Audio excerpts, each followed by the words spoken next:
স্বাগত ডিবিসি সংবাদে আপনাদের সাথে আছি আমি জান্নাত সাথী। এবার জানাবো খবরের বিস্তারিত। জুলাই আগস্ট আন্দোলনে আহতদের ডাকে মধ্যরাতে পঙ্গু হাসপাতালের সামনে ছুটে গেলেন 4 উপদেষ্টা। সুচিকিৎসা নিশ্চিত করতে না পারায় দুঃখ প্রকাশ করেন তারা। দায় নিয়ে ছাত্র জনতাকে রূপরেখা বাস্তবায়নের আশ্বাস দেন। আশ্বাস পেয়ে সড়ক ছেড়ে হাসপাতালে ফিরে যান আন্দোলনকারীরা। সুচিকিৎসা, পুনর্বাসন সহ নানা দাবিতে রাজধানীর জাতীয় অর্থোপেডিক হাসপাতালের সামনে বুধবার দুপুর থেকেই অবস্থান নেন জুলাই আন্দোলনের আহতরা। এ সময় চোখে ব্যান্ডেজ, হাতে প্লাস্টার, হুইল চেয়ার ছাড়াও চেয়ার পেতে ভাঙা পা নিয়ে বসে থাকতে দেখা যায় আন্দোলনকারীদের। 19 জুলাই চোখে গুলি লাগছে, তারপরে তো আমি বাসায় ছিলাম। বাসার তো পরে আমি ওদিনকে ফার্মেসিতে দেখাইছিলাম কি গুলি লাগছে। একজনকে বাইরে বের করে দিলাম, 4 ঘন্টা সে ভিতরে ঢুকতে পারতেছে না, উপদেষ্টা আসবে তাই। 4 ঘন্টা পরে যদি বলে যে না উপদেষ্টা না তোমাদের কাছে না এসেই চলে গেল, তখন তো আমাদের ভিতরে কি হয়।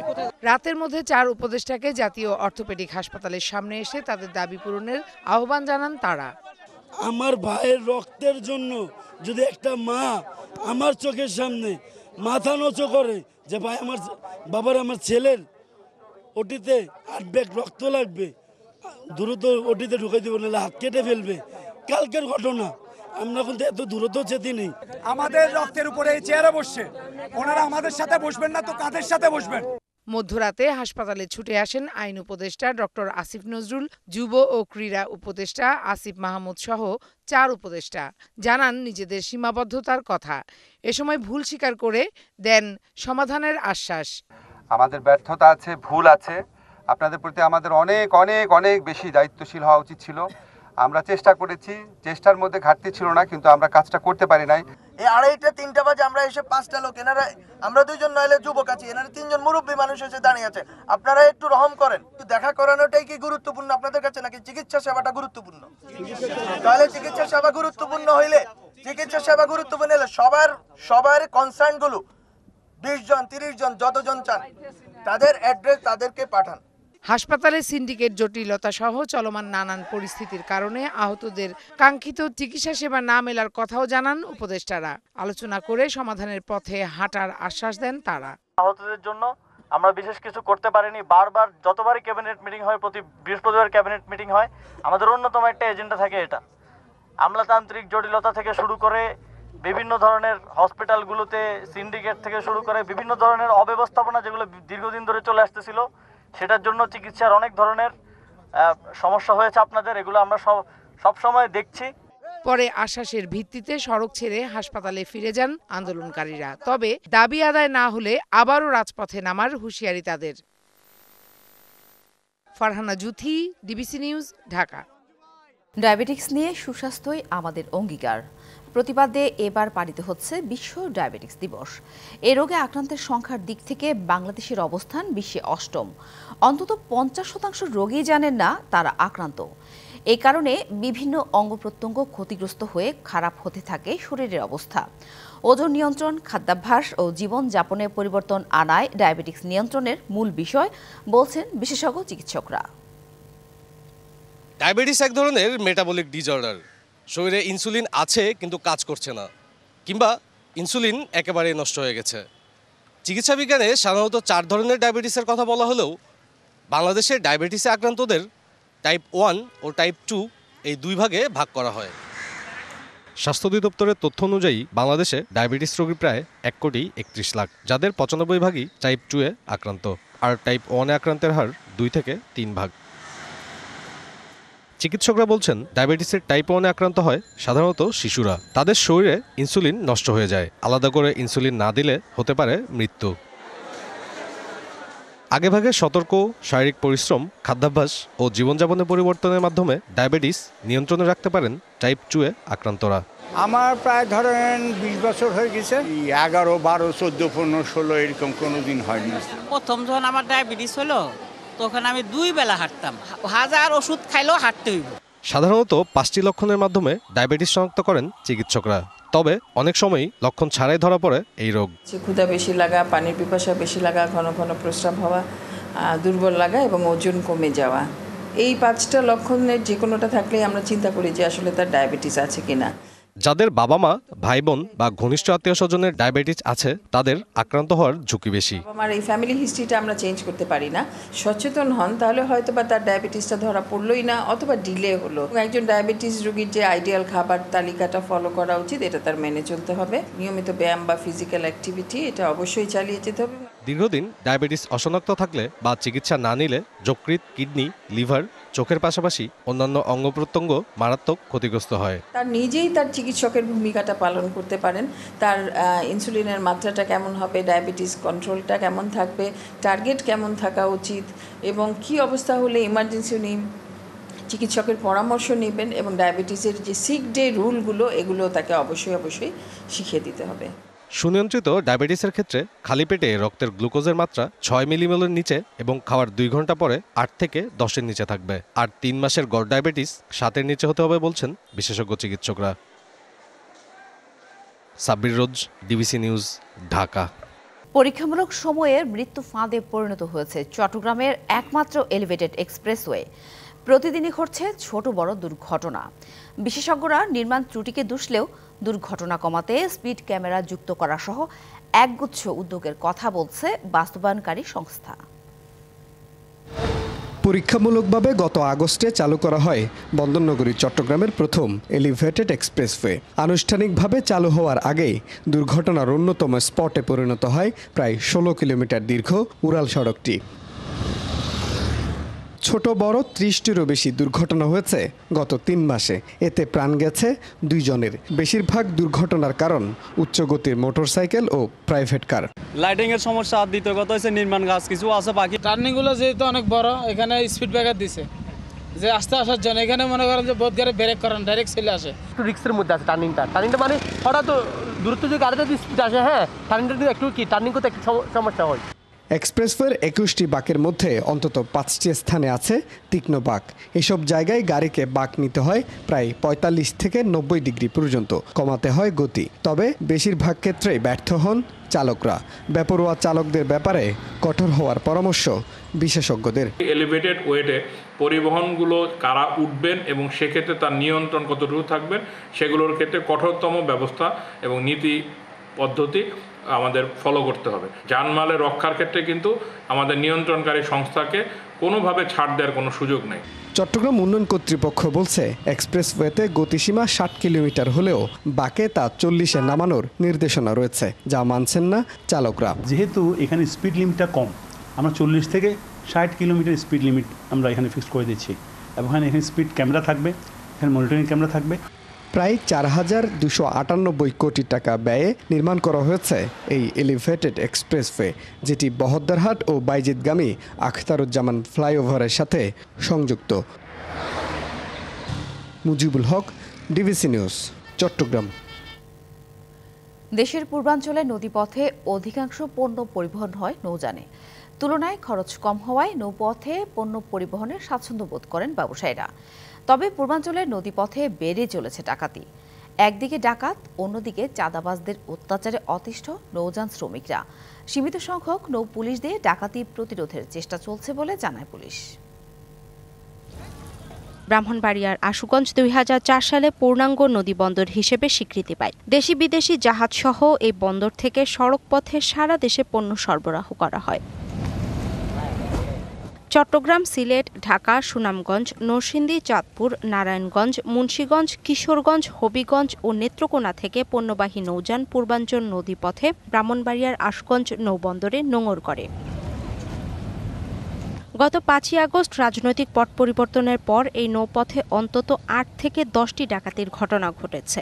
একদিকে ডাকাত, অন্যদিকে চাঁদাবাজদের অত্যাচারে অতিষ্ঠ নৌযান শ্রমিকেরা। যখনই নিরাপত্তাহীনতাভাবে চলাফেরা করি তখনই আমাদের এই জানমাল ডাকাত এবং চাঁদাবাজি সংগঠিত হচ্ছে। প্রতি নৌযান থেকে 300 থেকে শুরু করে 5,000 টাকা পর্যন্ত চাঁদা আদায় করা হয়। নৌবন্দরে পৌঁছানোর আগে অন্তত 36টি পয়েন্টে হয় এই চাঁদাবাজি। চাঁদা না দিলে হামলার শিকারও হতে হয়। একের পর এক ডাকাতি হলেও নৌ পুলিশের কোনো তৎপরতা নেই বলে অভিযোগ নৌযান শ্রমিকদের। নিরাপত্তা নামে আছে কিন্তু কাজের নাই। আমরা 399 ফোন দিছি, তারপর কোনো খবর সাড়া পাওয়া যায় না। সীমিত সংখ্যক নৌপুলিশ নিয়ে চেষ্টা চলছে ডাকাতি ও চাঁদাবাজি প্রতিরোধের দাবি পুলিশের। আপনারা জানেন যে এখন পুলিশের একটা পরিবর্তন প্রক্রিয়ার মধ্যে দিয়ে যাচ্ছে। নিয়োগ বদলি প্রক্রিয়াটার সম্পন্ন হওয়ার পরে আমরা আবার পুরোদমে নদীপথে নিশ্চয়তা এবং নৌযান সহ নৌ যাত্রী সাধারণকে নিরাপত্তা নিশ্চিত করার যাবতীয় কার্যক্রম আমরা আবার পরিপূর্ণরূপে শুরু করতে পারব। নদীতে নৌকায় জেলের ছদ্মবেশে থাকা ডাকাতরা সুযোগ পেলে সবকিছু কেড়ে নেয়, আর তাই সন্ধ্যার পর এই নৌপথে নৌযান নিয়ে আসতে আগ্রহী না চালক শ্রমিকরা। DBC news desk. নানা জটিলতায় নারায়ণগঞ্জ লঞ্চ ঘাটে দেখা দিয়েছে যাত্রী সংকট, উঠছে না তেল খরচও। মালিকদের জন্য লঞ্চগুলো হয়ে দাঁড়িয়েছে গলার কাটা। যাত্রীরা বলছেন সড়কপথে উন্নয়ন ও ছোট লঞ্চে কিছুটা ঝুঁকির কারণে আগ্রহ কমছে নৌপথে যাতায়াতে। মুন্সিগঞ্জ থেকে ছেড়ে আসা লঞ্চ ইরানি নারায়ণগঞ্জে পৌঁছায় মাত্র 15 জন যাত্রী নিয়ে। যদিও লঞ্চটিতে 60 যাত্রীর বসার সিট রয়েছে। নারায়ণগঞ্জ লঞ্চ টার্মিনালের এই চিত্র নিত্যদিনের। এককালে বরিশাল সহ দূরপাল্লার লঞ্চ এই ঘাট থেকে ছেড়ে গেলেও বর্তমানে মাত্র 5টি রুটে চলছে লঞ্চ। চাঁদপুর রুটে কিছুটা লাভের দেখা পেলেও বাকিগুলো চলছে খুঁড়িয়ে খুঁড়িয়ে।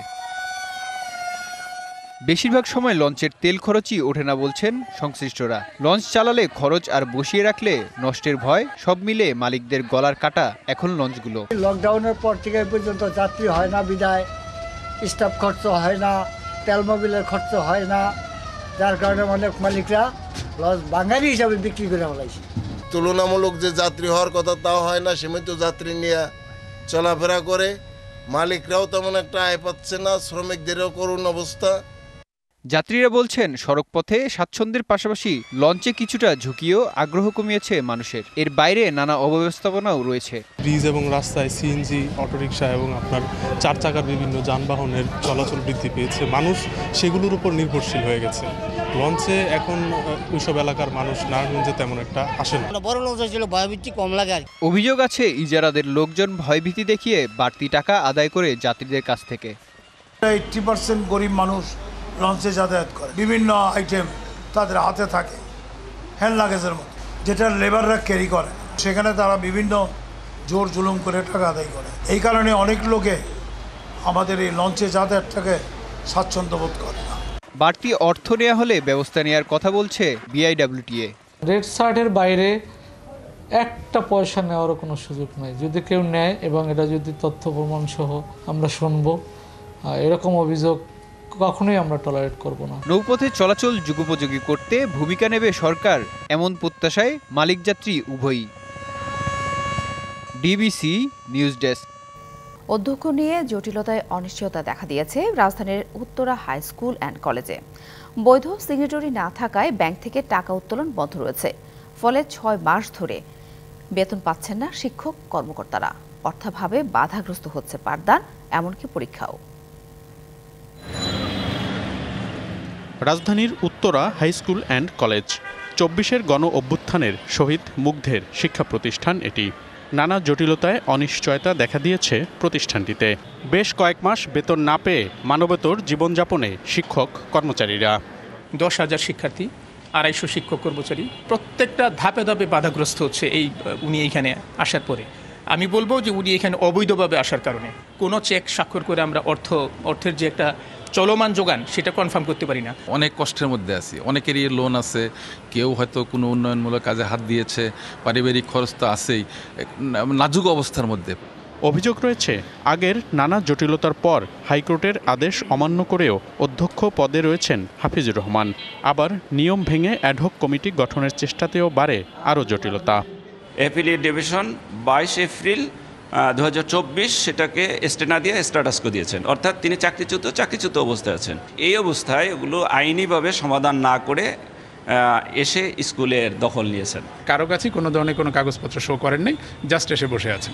স্যার যে প্রক্রিয়ার মাধ্যমে এখানে বসেছেন, এই প্রক্রিয়াটা কোনো বৈধ প্রক্রিয়া হতে পারে না। সরকার এবং সরকারের সবগুলো উইংসকে বিনীত অনুরোধ করব যে এখানে লিগালি যিনি প্রতিষ্ঠিত থাকবেন আমরা তাকে মেনে নেব, ইলিগাল কাউকে মানব না। আমার এগেনস্টে যেটা আছে সেটা হচ্ছে আমার কর্তৃপক্ষ আছে। আমার কর্তৃপক্ষ হচ্ছে বোর্ডের চেয়ারম্যান, ডিজি, মন্ত্রণালয়ের সচিব। আমার বিষয়ে সিদ্ধান্ত তারাই দিবেন। আমার বিষয়ে সিদ্ধান্ত দেখার বা বলার এখতিয়ার কারণ নাই।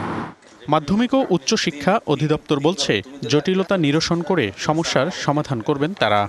লিডারশিপ বা আর্থিক ক্ষমতা কী কারণে বন্ধ আমি জানি না, তবে আমার উইংকে আমি বলেছি দ্রুত যাতে শিক্ষকরা তাদের মাসিক বেতনটা পায়, আমি আমার উইংকে ব্যবস্থা করছি এবং কাজ চলছে। মনিরুল সোহাগ, ডিবিসি নিউজ, ঢাকা। 2018 সাল থেকে ভবন নির্মাণের প্ল্যান পাস নিয়ে জটিলতা বেড়ে যাওয়ায় বিপাকে বরিশাল সিটি কর্পোরেশনের বাসিন্দারা। প্ল্যান পাস করাতে না পেরে ভবন নির্মাণ থেকে মুখ ফিরিয়ে নিচ্ছেন নগরবাসী। অন্যদিকে যশোরে পৌরসভা ও স্থানীয় সরকার মন্ত্রণালয়ে চিঠি চালাচালিতে চাপা পড়েছে বহুতল ভবনের নকশা অনুমোদনের ফাইল। শের নিয়াবত সাদিক আব্দুল্লাহ মেয়র নির্বাচিত হওয়ার পর থেকে বহুতল ভবনের প্ল্যান পাস কার্যক্রম কঠিন হতে শুরু করে। বিভিন্ন ধাপে ফি বৃদ্ধি করা হয় কয়েকশো গুণ। এরপর থেকেই নগরীতে অবৈধভাবে বহুতল ভবন নির্মাণ বাড়তে থাকে। অভিযোগ আছে ফি বৃদ্ধি ও প্ল্যান পাসে জটিলতার সমাধান মেলে অবৈধ পন্থায়। এলইউসি তো ঠিকমতো পাস হয় না দেখে আসলে প্ল্যান জমা কম। গ্রাহকরা তো আসলে তাদের আগ্রহ হারাইছে। প্ল্যান না দেওয়ার কারণে তারা মালিকরা নিজেদের ইচ্ছা মতো বিল্ডিং করতেছে, এখানে ঝুঁকিরও একটা বিষয় আছে। যদিও অবৈধ বহুতল ভবন নির্মাণ নিয়ে তেমন কোনো মাথা ব্যথা না থাকলেও সিটি কর্পোরেশন বলছে বিধিমালা না মানলে কোনোভাবেই ছাড়পত্র নয়। প্ল্যানগুলো সাবমিট করা আছে, সেগুলোতেও আমরা গ্রাহককে নোটিশ দিয়ে জানিয়ে দিব যে সে আসলে মাস্টার প্ল্যানের এই আয়তার জন্য এখানে প্ল্যান পাবেন না বা তার আসলে রাস্তার জায়গা এতটুকু ছাড়তে হবে। ইমারত নির্মাণ বিধিমালা 1996 অনুযায়ী কেউই তাদের প্ল্যানটা দাখিল করে নাই। প্ল্যান পুনঃপ্রস্তুতপূর্বক আমাদের কাছে দাখিল করার জন্য এরপর আমরা মিটিংয়ে ডাকবো এবং সেখানে আমরা অ্যাপ্রুভ করব। এদিকে যশোরে 7 তলার উপরে ভবন নির্মাণের অনুমোদন না দেয়ায় বিপাকে পড়েছে নির্মাণ ব্যবসায়ীরা। আগে অনুমোদন মিলত জেলা প্রশাসকের কার্যালয় থেকে, তবে গত বছর থেকে বিল্ডিং কনস্ট্রাকশন কমিটি জমা দেয়া নকশাগুলো পৌরসভায় ফেরত পাঠিয়েছে। এতে ক্ষতির মুখে ব্যবসায়ীরা। মন্ত্রক থেকে এই চিঠিগুলো আসলে যশোর পৌরসভা প্ল্যানগুলো ছেড়ে দেওয়ার অনুমোদনের চিঠি পাইলে আমরা এই সমস্যার থেকে মুক্তি পাই। পৌর কর্তৃপক্ষ বলছে এ বিষয়ে মন্ত্রণালয়ে চিঠি পাঠানো হলেও মেলেনি সাড়া। শুধু যশোর পৌরসভা নয়, সারা বাংলাদেশের অধিকাংশ পৌরসভায় এটা মন্ত্রণালয়তে জানতে চান এখন আমাদের করণীয় কী, এবং আমরা এই সিদ্ধান্তের অপেক্ষায় আসলে আছি।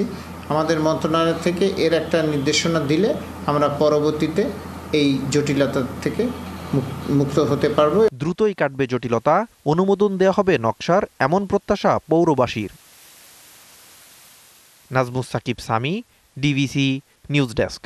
দিনাজপুরে ঠান্ডাজনিত বিভিন্ন রোগে আক্রান্তের সংখ্যা ক্রমেই বাড়ছে, যার 95% শিশু।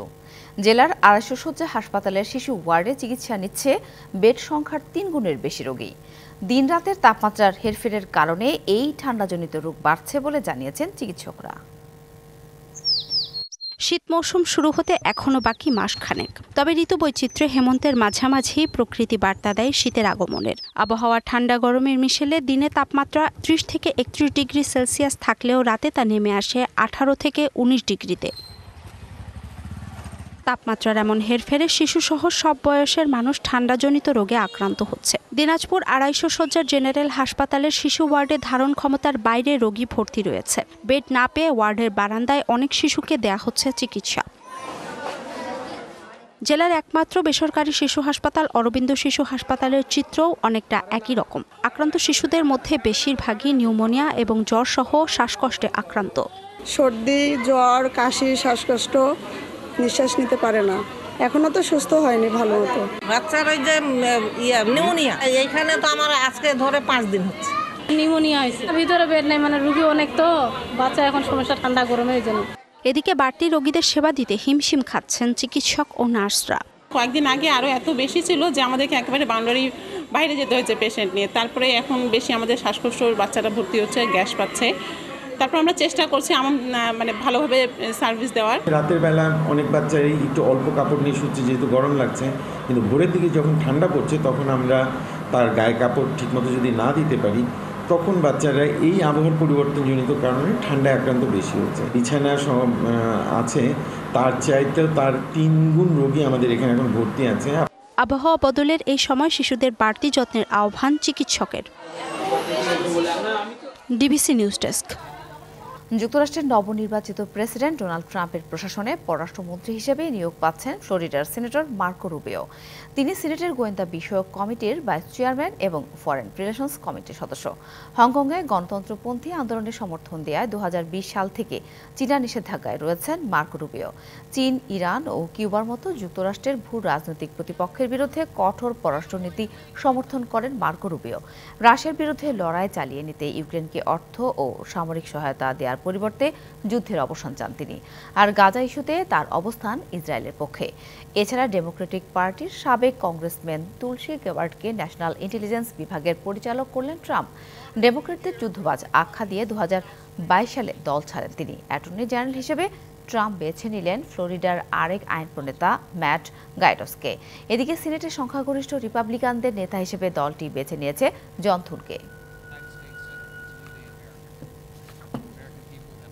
আগামী জানুয়ারিতে নবনির্বাচিত মার্কিন প্রেসিডেন্ট ডোনাল্ড ট্রাম্পের কাছে শান্তিপূর্ণভাবে ক্ষমতা হস্তান্তরের প্রতিশ্রুতি দিয়েছেন বর্তমান প্রেসিডেন্ট জো বাইডেন। স্থানীয় সময় বুধবার হোয়াইট হাউসে বাইডেনের সঙ্গে দেখা করে এই প্রতিশ্রুতি দেন বাইডেন। হোয়াইট হাউসের মুখপাত্র কারেন জন-পিয়েরে বলেন, ট্রাম্প ও বাইডেনের মধ্যে 2 ঘণ্টাব্যাপী বৈঠক হয়। ওভাল অফিসে বাইডেনের সঙ্গে বৈঠকে বসেন ট্রাম্প। যুক্তরাষ্ট্রের বিদায়ী প্রেসিডেন্টের সঙ্গে নতুন প্রেসিডেন্টের সাক্ষাতের রীতি অনুযায়ী ট্রাম্পকে হোয়াইট হাউসে আমন্ত্রণ জানিয়েছেন বাইডেন। এই সাক্ষাতের মাধ্যমে নতুন প্রশাসনের হাতে শান্তিপূর্ণভাবে ক্ষমতা হস্তান্তরের প্রক্রিয়া শুরু হবে।